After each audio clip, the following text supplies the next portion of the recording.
سلامونه ملګرو، ستړي مسئ په دې هیله چې جوړ روغ او د صحت په کالیو کې به نغښتي وای. نن ماته د کندهار ولایت د تکړه شاعر ایاد خان همت لمر څڅیږي کتاب یو ټولګه په لاس راغلی ده. نو تاسو او ذهین صاحب ته زه دا څو شعرونه د ده له کتاب څخه ډالۍ کوم. ذهین صاحب شعرونه داسې دي وایي: پر سپین رخسار دې رایله کړله زلفان په ګوتو، ظالمې مړه دې په لوی لاس کړل څراغان په ګوتو، اوس چې ډوډۍ هم پرې کوم د یو چا مرسته غواړم، د عشق نه مخکې مې شکوله زنجیران په ګوتو. اوس چې ډوډۍ هم پرې کوم د یو چا مرسته غواړم، د عشق نه مخکې مې شکوله زنجیران په ګوتو. پر خپل زنګون باندې مې سر ایښی دی خوب کومه، د مودو وروسته مې راغلی دی خپل ځان په ګوتو. د جنگ نه مخکې مې حساب کړله تر سلو زیات وه، د جنگ نه وروسته مې حساب کړله یاران په ګوتو.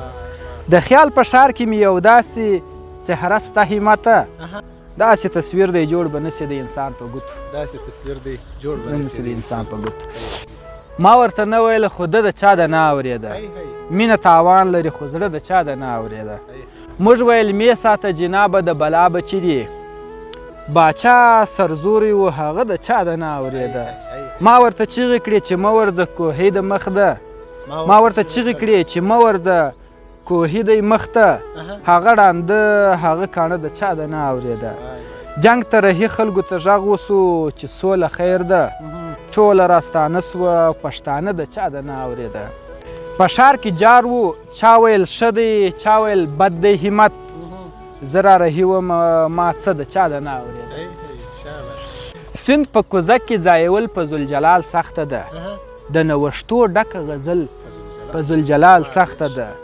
دا به هوسا وي چې زه وکړم په ډبرې اوبه، زما د کام راویښول په ذوالجلال سخته ده، چې زه وکړم په ډبرې اوبه زما د کام راویښول په ذوالجلال سخت ده. یاره چې ځې نو په نخرو مزه چسپانده ولاړ سه، یاره چې ځې نو په نخرو مزه چسپانده ولاړ سه، سا په تکلیف تکلیف وتل په ذوالجلال سخته ده. له هر قدمه څه به پل پر لارې نه پاتېدی، د ژوند پر لاره باندې تلل په ذوالجلال سخته ده. که ماتول د لاس او پښو وي زه تیار یم ورته، همته زړونه ماتول په ذوالجلال سخته ده. یاره خال دې په رخسار باید چې وي، پر دې باغ یو چوکیدار باید چې وي. خپل لاسونه هم تړم بې باوري ده، خپل لاسونه هم تړم بې باوري ده، د خپل ځانه څخه څه ډار باید چې وي. خپل لاسونه هم تړم بې باوري ده، د خپل ځانه څه هم ډار باید چې وي. او خرڅومه به بنګړي په هورو باندې، په جنت کې خو یو کار باید چې وي. ستا و زړه ته د ورتلو یو لاره پرېږده، پر دې غره باندې یو لار باید چې وي. تا ښکنځلې راته وکړې ما دعاوي، تا ښکنځلې راته وکړې ما دعاوي، د ګزار وروسته ګزار باید چې وي. او له رقیبه ګیله مه کوه همته، په دې فلم کې غدار باید چې وي. سترګې مې نسته چې د حسن تماشا یې وکړم، ډیوه که بله د کمړه ده نو زما یې په څه. دا چې غنم دې خدای ګران کړي نو پر ځان یې ګران که، زما ډوډۍ پر ده پخه ده نو زما یې په څه. زړه که مې وړي که یې پرېږدي ورباندې کار نه لرم، د جانان دا خپله حصه ده نو زما یې په څه. زه دې په پرې کړمه نو زه ورباندې څه ووایم، توره که پڅه که تیره ده نو زما یې په څه.